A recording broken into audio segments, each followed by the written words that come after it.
Olá, meus queridos alunos do primeiro período de Direito. Bom, como vocês sabem, a instituição de ensino suspendeu todas as aulas presenciais, assim como todas as outras instituições de ensino particulares, mesmo as públicas, em respeito a um decreto, uma determinação do Estado de Goiás. Enfim, é uma medida que eu julgo importante para a contenção do vírus. E dentro das diretrizes da instituição, as aulas não foram interrompidas. Então, vocês estão ali estudando pelo ambiente virtual de aprendizagem de vocês. Quando nós retornarmos às aulas presenciais, nós continuaremos as aulas de onde vocês pararam, correto? Então, por exemplo, na primeira semana nós estudamos o encontro 1.1, na segunda o encontro 1.2, e nesta semana aqui, na quarta-feira, seria o dia 17, que é o dia 17, nós estudaríamos o encontro 1.3 de forma presencial. O que eu resolvi fazer para vocês? Vocês já têm as apostilas, vocês já têm a pré-aula, já têm a pós-aula, já têm a aula, e eu resolvi gravar um vídeo comentando, dando aqui uma pequena explanação e explicação com os meus slides, para que vocês tenham uma compreensão maior do conteúdo. Na semana que vem, nós trataremos o encontro 1.4 também em vídeo. Na próxima semana, se as aulas presenciais retornarem, nós trataremos de estudar então já o encontro 5º, que está na unidade 2. Então é imprescindível que você estude, veja esses vídeos e estude o que está no seu material. Peço também a grande gentileza que você espalhe esse vídeo aos seus colegas de aula, para que todos, o maior número de pessoas possíveis, tenham acesso a esse conteúdo. Professor, e se eu tiver uma dúvida, não seria melhor que nós tivéssemos presencialmente tirando essa dúvida? Sim, seria melhor se o coronavírus nem existisse, mas não é o nosso caso. Então, se você tiver dúvida, você enviará para o meu e-mail, tá certo? Aquele e-mail que eu deixei disponibilizado na primeira aula, tudo bem? Combinado assim? Que eu respondo para você. Se houver muitas dúvidas, eu posso até fazer um vídeo rápido respondendo essas dúvidas para tentar fazer uma interação melhor. Tudo bem? Tudo certo? Se nós não fizermos dessa forma, nós não conseguiremos completar o calendário acadêmico, vocês serão prejudicados depois, porque ficarão sem conteúdo. Então, assistam às aulas de hoje, assistam às aulas que estão gravadas, vocês irão acompanhar aqui pelos slides. A aula de hoje nós trataremos a mutação da Constituição, nós trataremos um princípio da derrotabilidade, a estrutura da Constituição Federal, o preâmbulo, o poder constituinte originário, derivado. É uma aula bem interessante para a gente discutir aqui no dia de hoje, certo? Conto com a compreensão de todos vocês. Desculpem se falhar alguma coisa nos vídeos aqui. É a primeira vez que eu faço um vídeo gravando uma aula. Eu nunca havia feito aqui uma aula dessa forma, uma videoaula, né?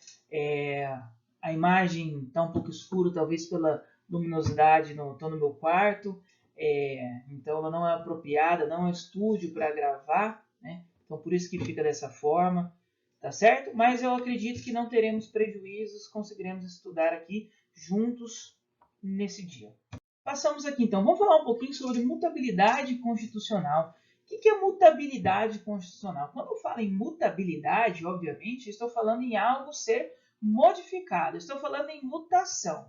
Então, estou falando em transformação das regras constitucionais. Basicamente é isso. Eu quero transformar as regras constitucionais. Mas aí a primeira pergunta que me vem: a que ponto eu posso transformar as regras constitucionais? Será que eu posso transformar toda a minha Constituição? Será que eu posso transformar parte da minha Constituição? O que eu posso hoje mexer dentro da minha Constituição? Então, as regras de mutação constitucional, elas são importantes e estão previstas dentro da Constituição Federal, porque eu não posso ter uma Constituição rígida.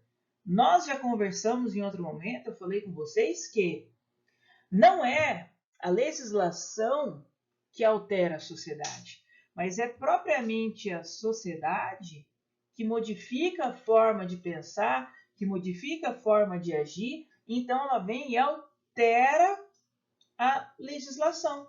Primeiro eu tenho uma sociedade que modifica-se, depois eu tenho uma legislação que acompanha a modificação da sociedade. Ou vocês acham que primeiro veio a Lei de Proteção de Dados Digitais, ou primeiro veio a necessidade de se proteger os dados digitais? Dados digitais já existem há muito tempo.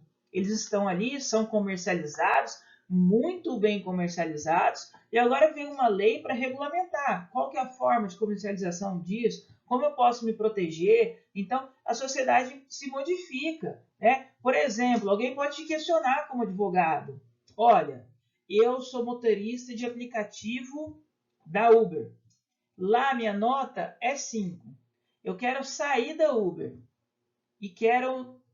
Agora só vou para 99, mas na 99 minha nota é 0, porque eu nunca viajei, nunca trabalhei pela 99.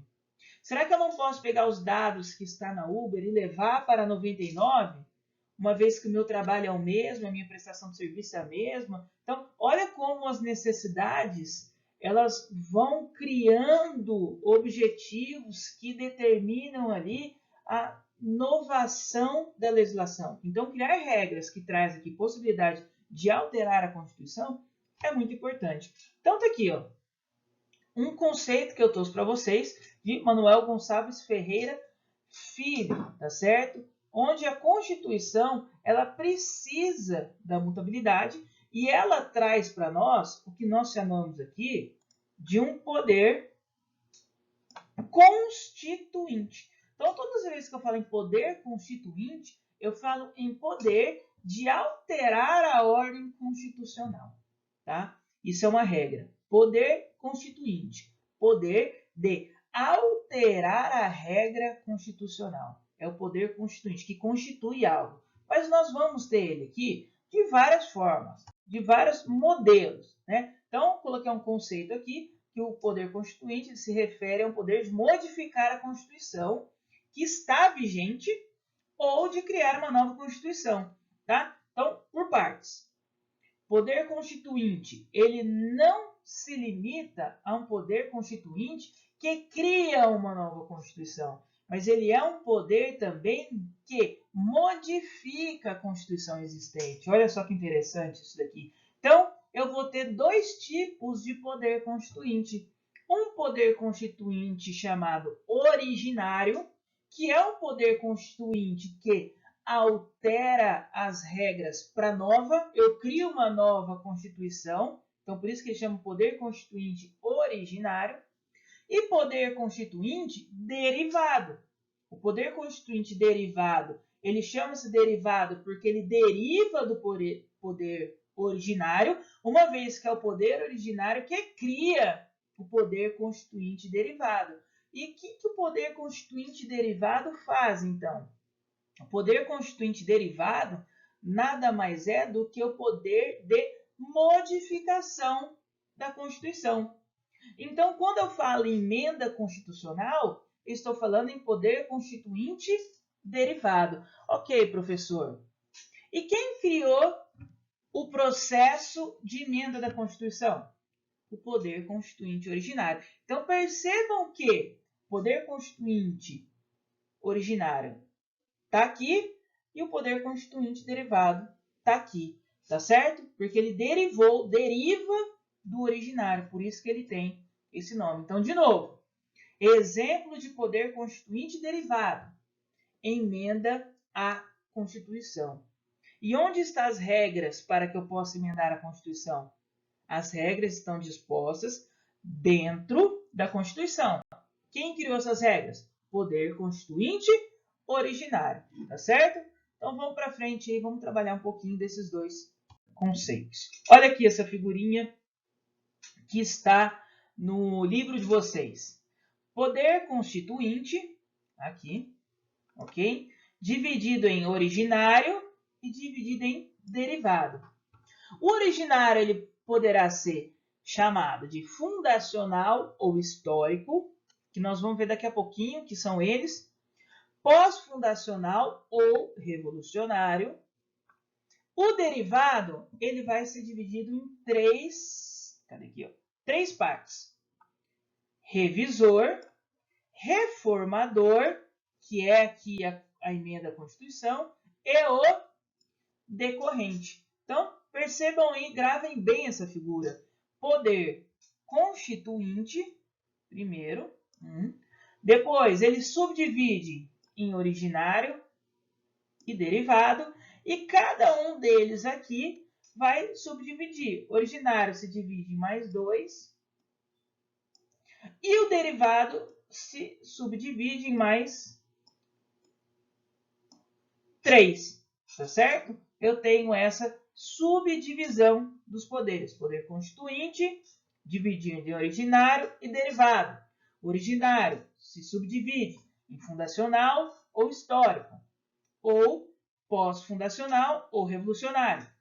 O derivado se divide em revisor, reformador ou decorrente. Tá bom? Tranquilos?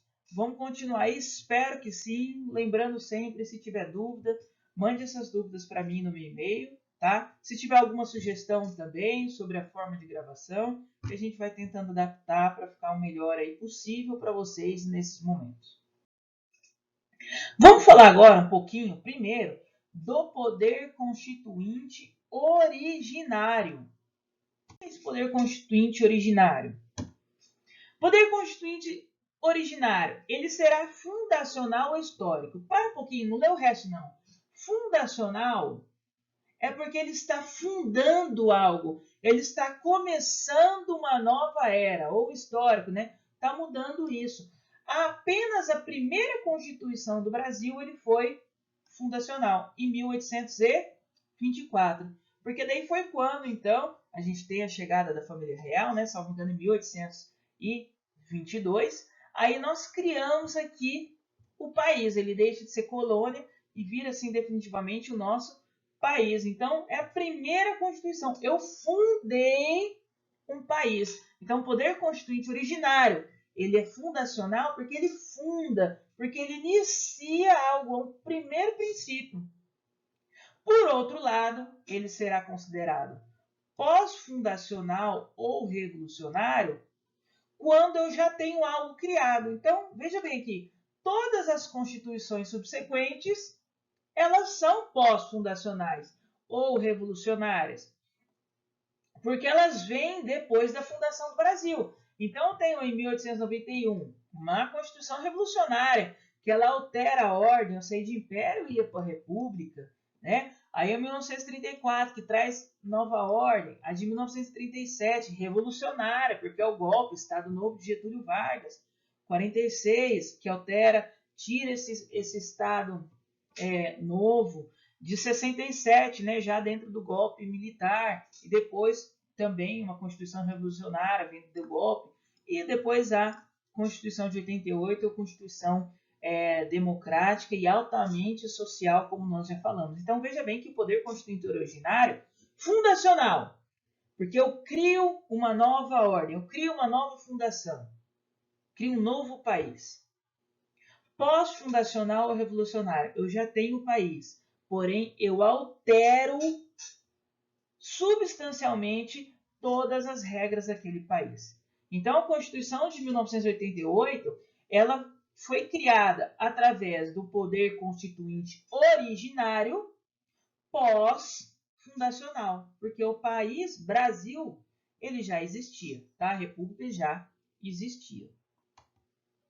Então, olha só, isso daqui é algumas características do poder constituinte originário, inicial. Por que ele é inicial? Porque ele inaugura uma nova ordem jurídica, como nós falamos, ilimitado, porque não se subordina a qualquer limite previamente estabelecido. Então, muita gente pergunta, olha, posso instituir a pena de morte no país? Só se você criar uma nova Constituição, só se existir um poder constituinte originário pós-fundacional, porque daí ele é ilimitado. A Constituição anterior não limita ele. Tudo que está no 88 não vai limitar para a criação de uma nova Constituição. Vai ser uma Constituição nova, de regras novas, de fundamento novo para tudo isso, tá certo? Então, vamos ficar bem tranquilo com isso também. Vai ser autônomo, né? Uma vez que ninguém manda nele, ele é autônomo, tá? Ele se cria, ele se reestrutura, tá? Então é autônomo.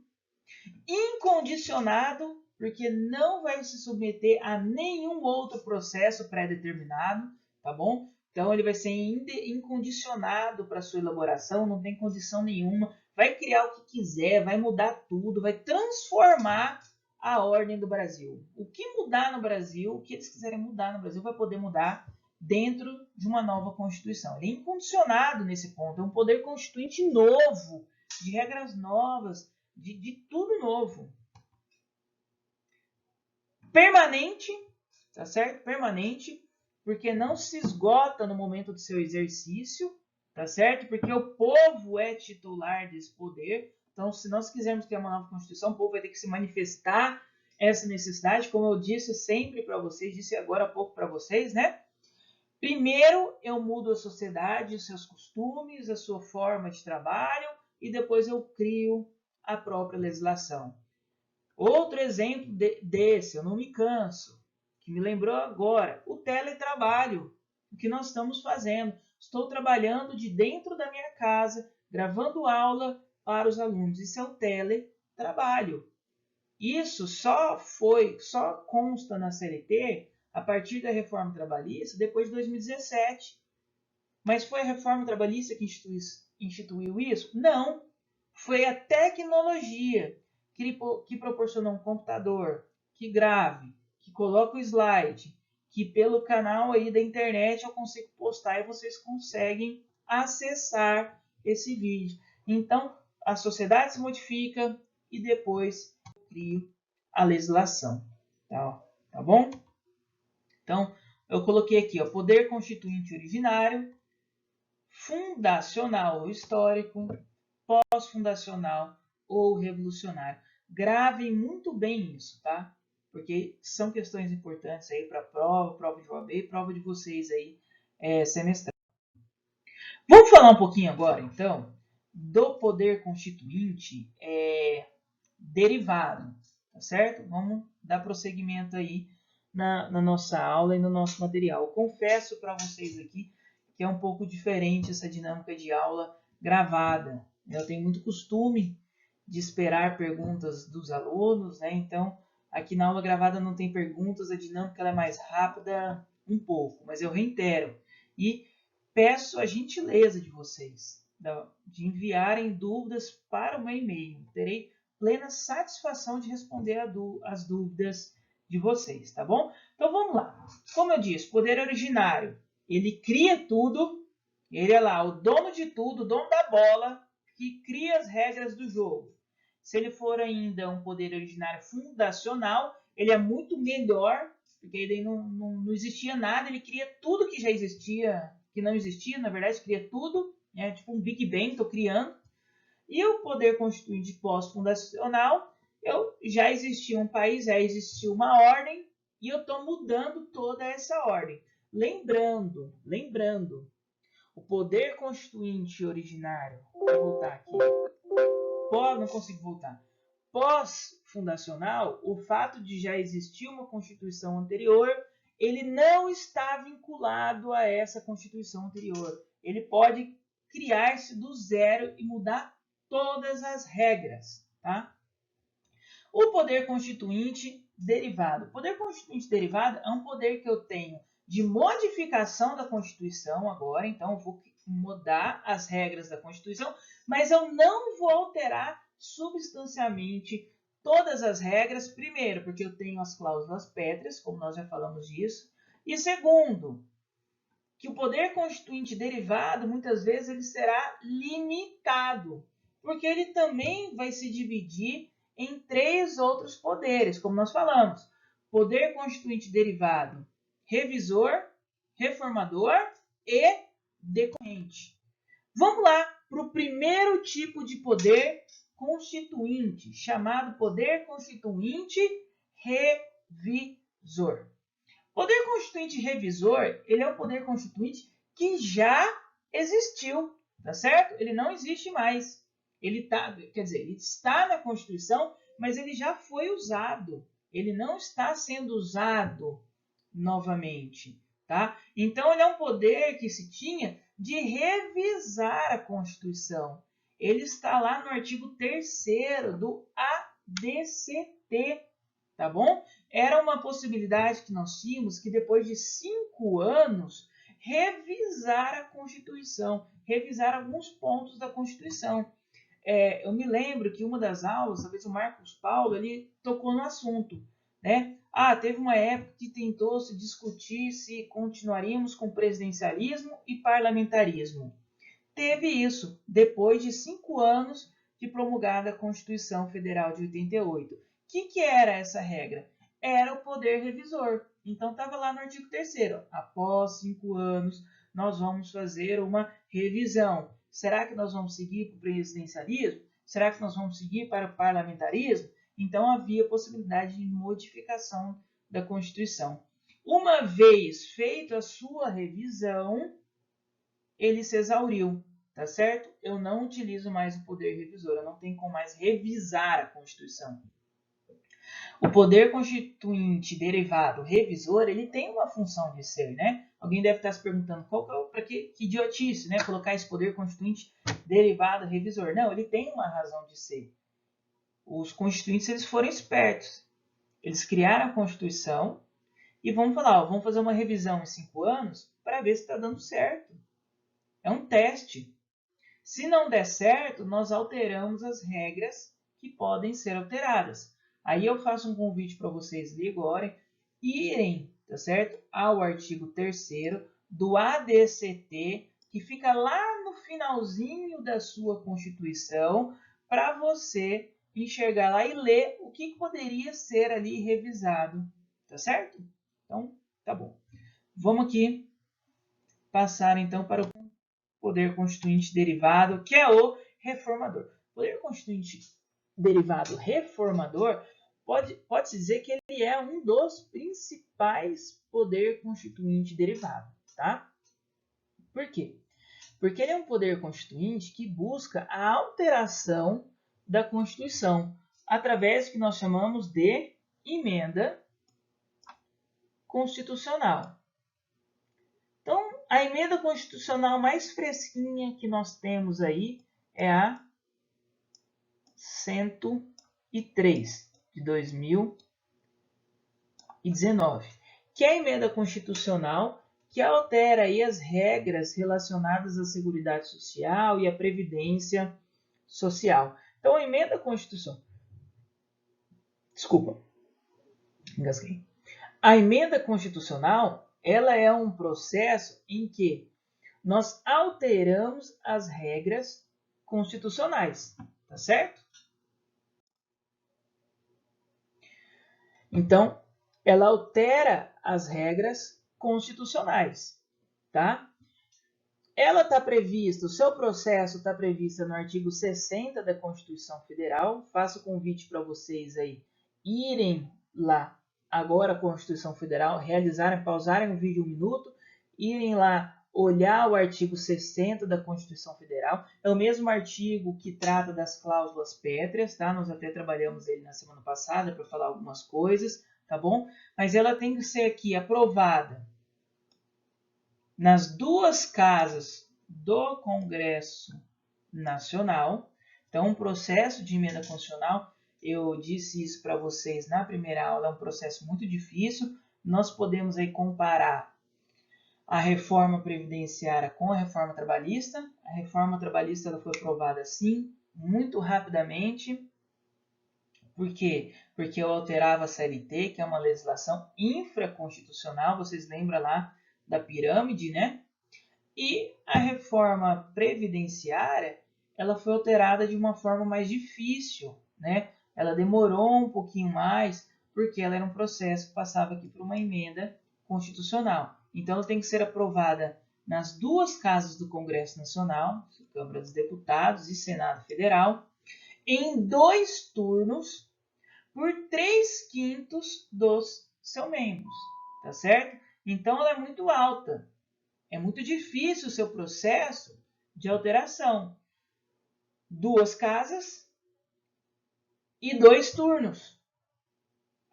4 votações em que eu tenho 3/5 dos seus membros, ou seja, é muito mais do que a maioria, tá certo?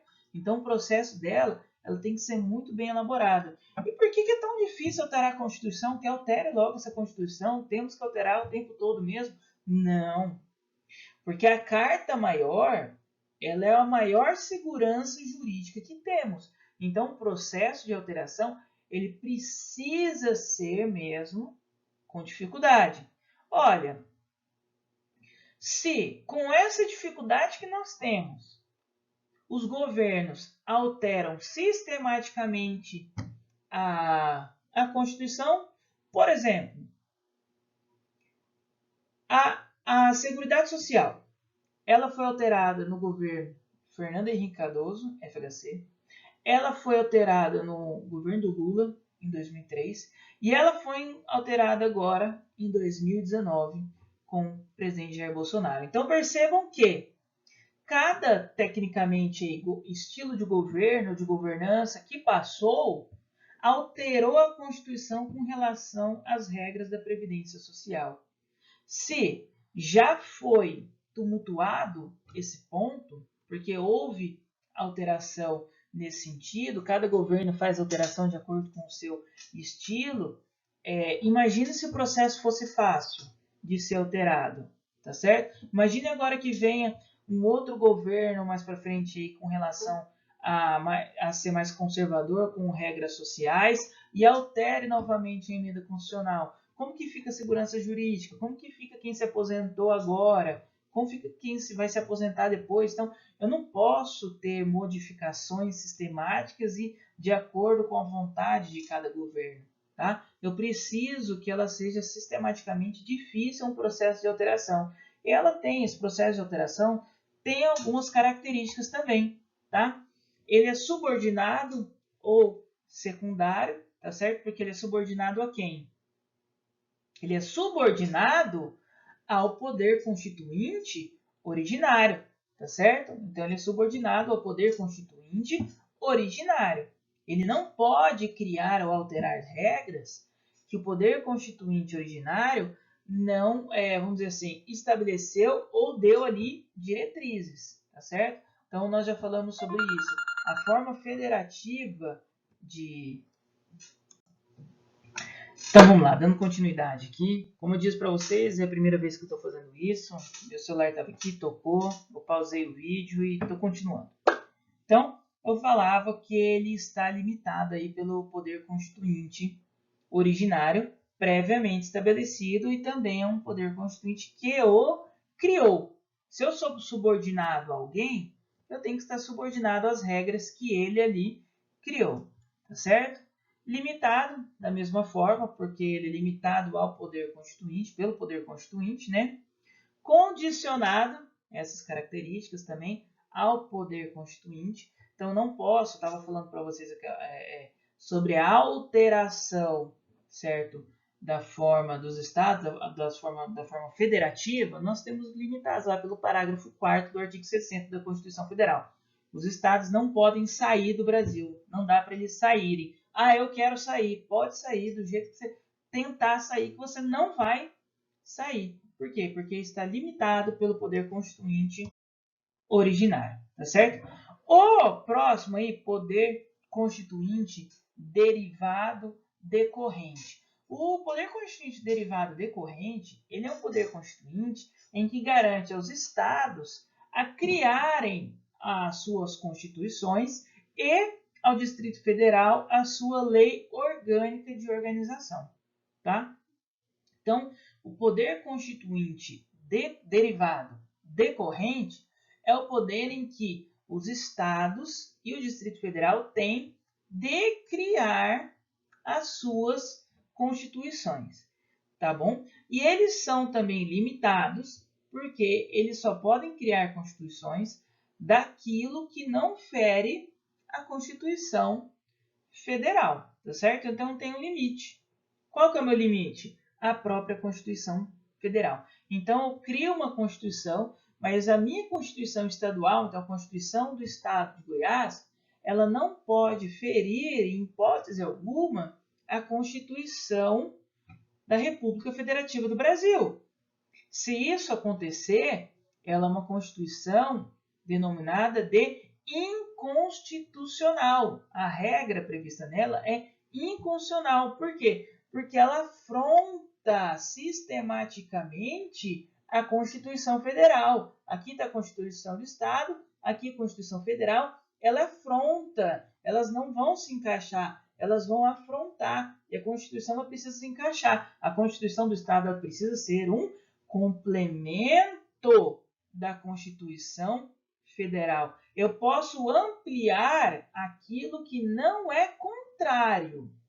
Eu posso ampliar aquilo que não é contrário. Eu posso aumentar as minhas regras naquilo que não é contrário. Mas aquilo que é contrário à Constituição, eu não posso.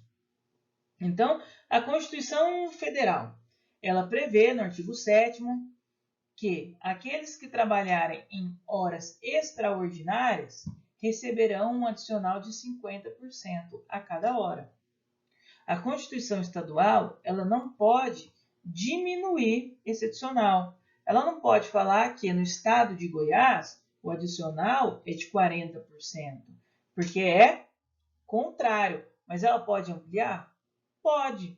Ela pode ampliar e pode criar que o adicional seja de 60%, 70%. Então, não é que a Constituição Estadual não pode tratar de alguns temas previstos na Constituição Federal. É que ela não pode ser contrária. Agora, tem temas que é de atividade privativa, exclusiva da Constituição Federal de 88. E aquilo que é exclusivo privativo dele, nós vamos ver lá para frente isso, aí ninguém pode mexer, tá certo? Então, retornando aqui, poder decorrente, ele refere-se ao poder em que os estados têm de criarem as suas próprias constituições. Muito simples, né? Bem tranquilo isso daqui. Então, olha só, também criei um mesmo sisteminha aqui para vocês. Poder constituinte derivado, chamado de revisor, já se exauriu, está lá previsto no artigo 3º do ADCT. Nós não vamos mais revisar a Constituição Federal de 88. Poder constituinte reformador, de reforma, que é o poder constituinte de alteração da Constituição. Então, tá certo? Nós vamos alterar a Constituição através do que nós vamos alterar? Através das emendas constitucionais. O seu processo ali está previsto no artigo 60 da Constituição. E o poder constituinte derivado decorrente, que é o poder que os estados têm de realizar as suas constituições, de criar as suas constituições. Lá no slide anterior eu falava, talvez alguém se pergunte aí, município. Município pode criar Constituição? Não pode, tá certo? Município não exerce poder constituinte derivado.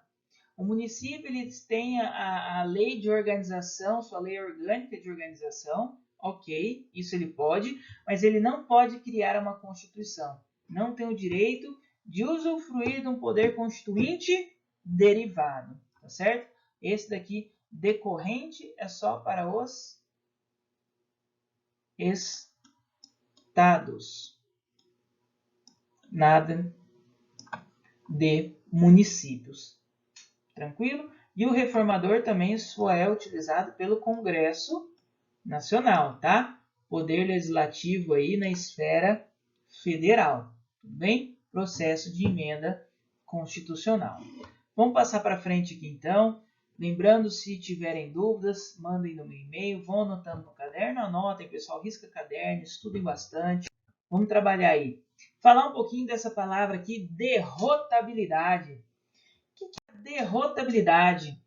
A derrotabilidade é a possibilidade de alteração das regras constitucionais quando o legislador não poderia antever todas as possibilidades de entendimento do enunciado.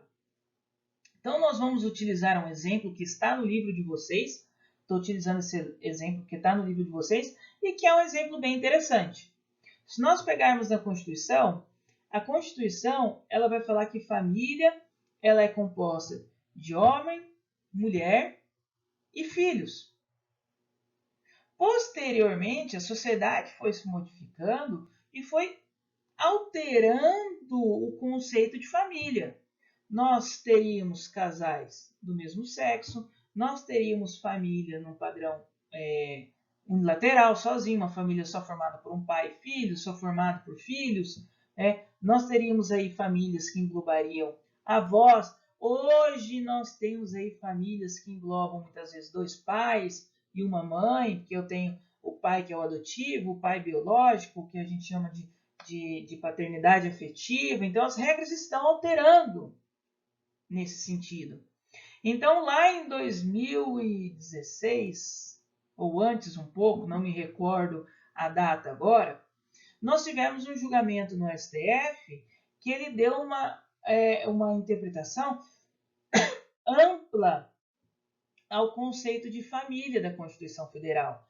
Ele considerou que seria também família casais homoafetivos. Casais que são do mesmo sexo são considerados hoje, perante a Constituição, um conceito de família. Então, pode-se perfeitamente a adoção, pedir pensão previdenciária, divórcio, pedir a pensão também no divórcio. Então, todas as regras que existiam ontem para aquela família entre homem, constituída por homem e mulher, hoje, para o casal homoafetivo, também tem valor, em razão da ampliação que o STF deu na sua interpretação constitucional. Isso se chama aqui a derrotabilidade, certo? O legislador, pelo momento social que ele vivia, não é que ele era, vamos dizer assim, o legislador é um cara preconceituoso, não. Pelo momento social que ele vivia naquele momento, ele entendeu que a família seria constituída por homem, mulher e filhos. Mas a sociedade muda, a interpretação que vem dada pelo Poder Judiciário é totalmente outra, e essa interpretação dada pelo STF faz parte lá daquele sistema de freios e contrapesos, dá uma ampliada no que está descrito na Constituição Federal e considera-se ali coisas que não estão previstas. Então, por isso que eu coloquei aqui impossibilidade de o legislador antever todas as possibilidades de entendimento do enunciado, porque ele não teria como prever que a sociedade se alteraria no futuro. Então, quando esse processo acontece, chamam de derrotabilidade. Como também coloquei, isso é uma exceção à regra. Por isso que o STF ele quase não altera. Quase não, ele altera até muito, mas ele não pode fazer ampliações de interpretação. São exceções os casos que chegam para ele realizar essas interpretações como nós conhecemos aí. Vamos falar de um outro tema da Constituição, que é o seu preâmbulo. O que é o preâmbulo da Constituição? Preâmbulo é aquilo que vem antes ainda dos artigos, aquilo que inicia a Constituição, aquilo que foi lido por Ulisses Guimarães no momento de promulgação aí da Constituição Federal. Então, eu coloquei ele aqui, vou ler agora aqui, vocês acompanham aí, e ele diz o seguinte: nós, representantes do povo brasileiro, reunidos em Assembleia Nacional Constituinte, para instituir um Estado democrático destinado a assegurar o exercício dos direitos sociais e individuais, a liberdade, a segurança, o bem-estar, o desenvolvimento, a igualdade e a justiça como valores supremos de uma sociedade fraterna, pluralista e sem preconceitos, fundada na harmonia social e comprometida na ordem interna e internacional com a solução pacífica das controvérsias, promulgamos, sob a proteção de Deus, a seguinte Constituição da República Federativa do Brasil. Então veja aí que esse é o texto do discurso da promulgação ali da Constituição, de uma parte do discurso, né, da promulgação da Constituição, naquele instante. Tem fotos disso, isso vocês encontram na internet.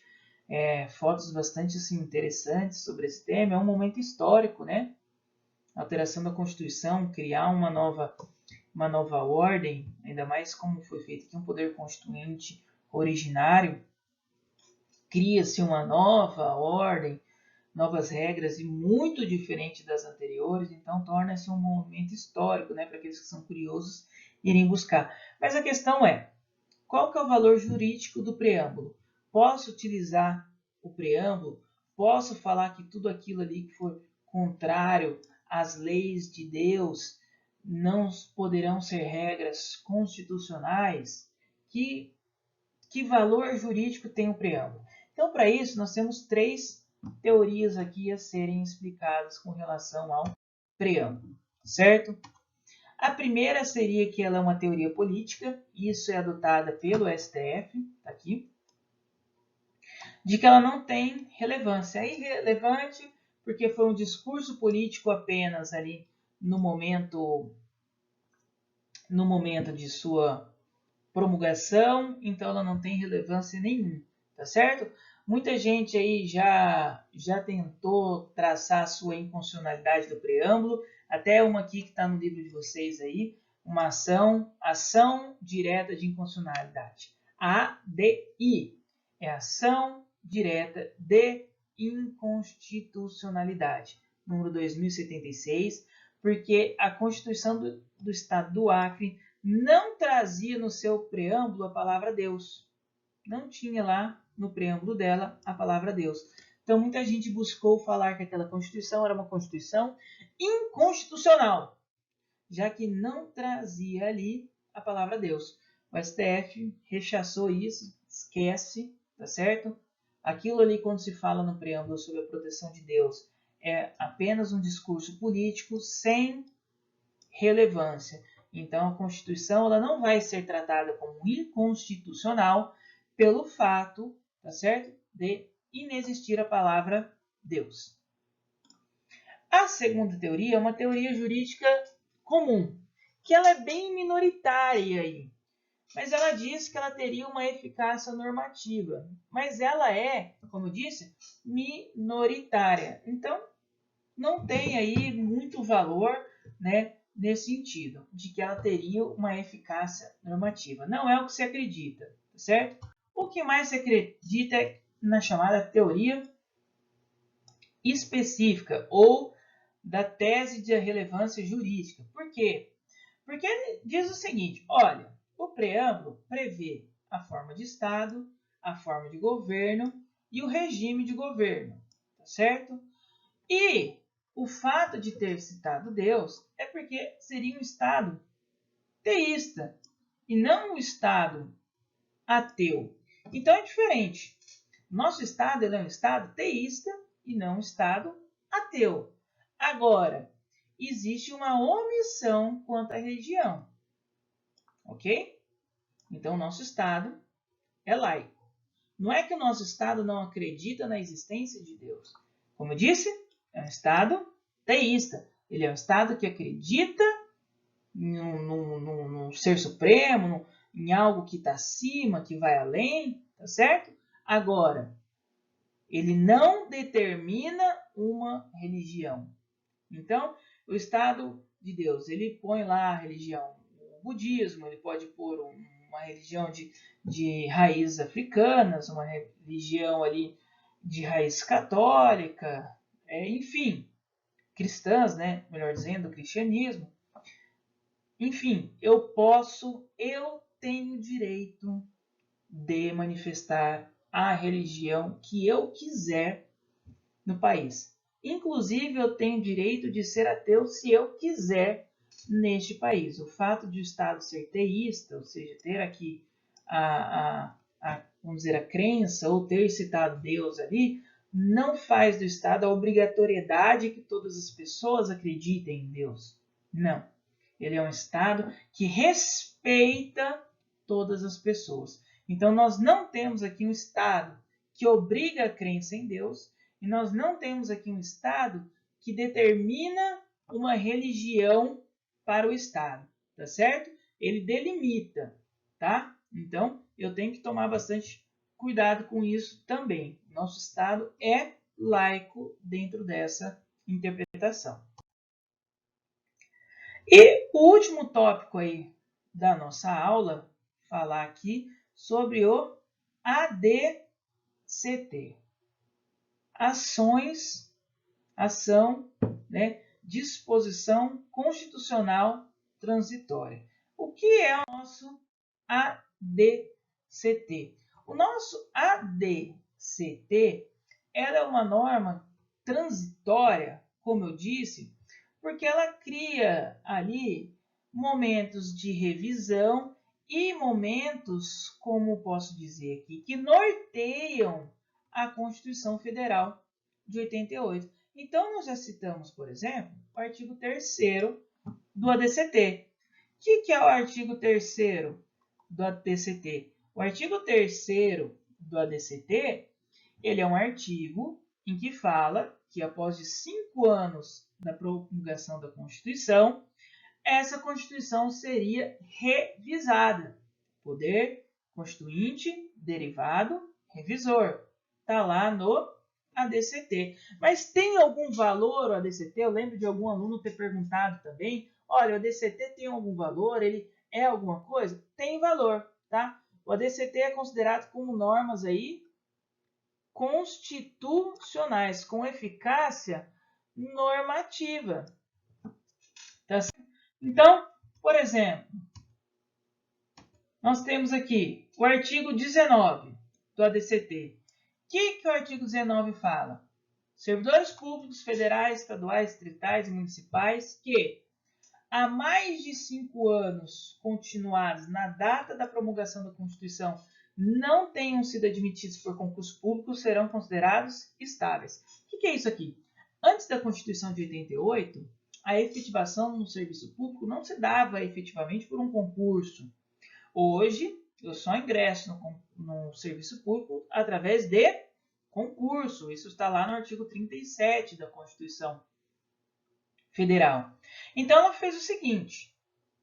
Como a Constituição Federal de 88 deu estabilidade para aqueles que passassem no serviço público através de um concurso, ingressassem, melhor dizendo, né? Ingressassem no serviço público através de um concurso, ela pegou e falou, olha, os servidores que estiverem há mais de 5 anos no serviço público contínuos, também serão considerados estáveis. É uma regra lá, uma disposição constitucional transitória, tá? Porque era para aquele momento de transição. Hoje é difícil, nós não temos mais isso. Quem está ali no serviço público através do cargo comissionado pode ficar 5, 10, 15, que não vai ser considerado estável. A qualquer momento que ele for ali demitido, que não tiver mais interesse na sua continuidade das atividades, ele vai ser retirado do serviço público, tá certo?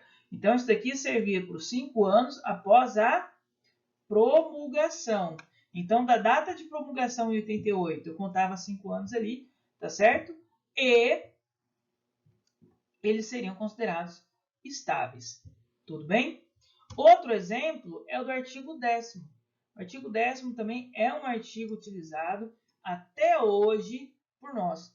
O artigo 10º do artigo 10 do ADCT, ele traz ali a questão da estabilidade da empregada gestante.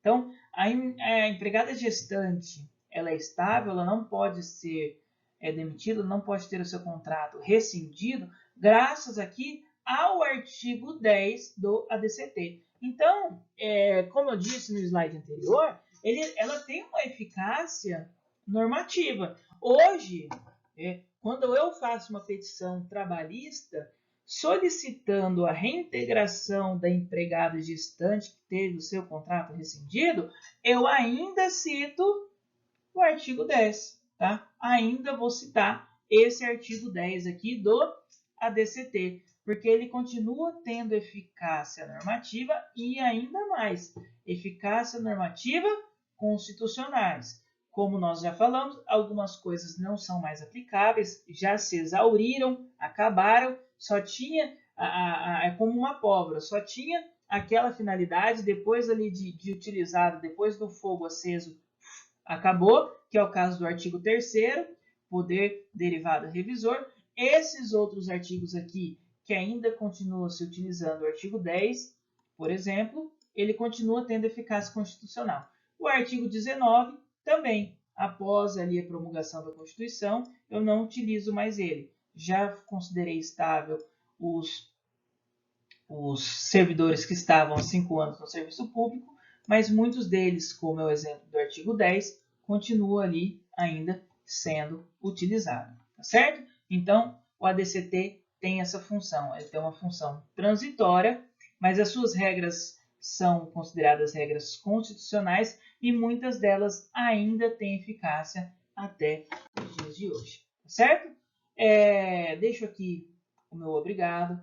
Espero receber algumas dúvidas aí para nós podermos fomentar talvez alguma discussão aqui, até talvez por vídeo em algum momento. Se não, eu respondo as dúvidas aí até a semana que vem via e-mail. Por que até a semana que vem? Vou esperar juntar um pouquinho de dúvida e responder tudo junto num documento, porque às vezes a dúvida de um é a dúvida de todos, tá? Então não vou responder de imediato a sua dúvida, mas indico a vocês, façam a leitura dos materiais que estão ali disponíveis para vocês, tá bom?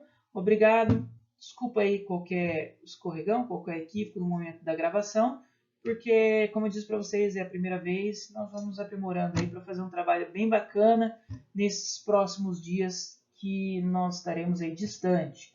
Já disse em aula para vocês, quem quiser pode me acessar aí nas redes sociais, no meu Instagram, pode procurar lá por Luiz Guilherme Favareto Borges, ou no próprio Instagram da Faculdade Anhanguera, me adicionar nesse ponto, tentar fazer uma interação, alguma pergunta, ou também mandar no meu e-mail.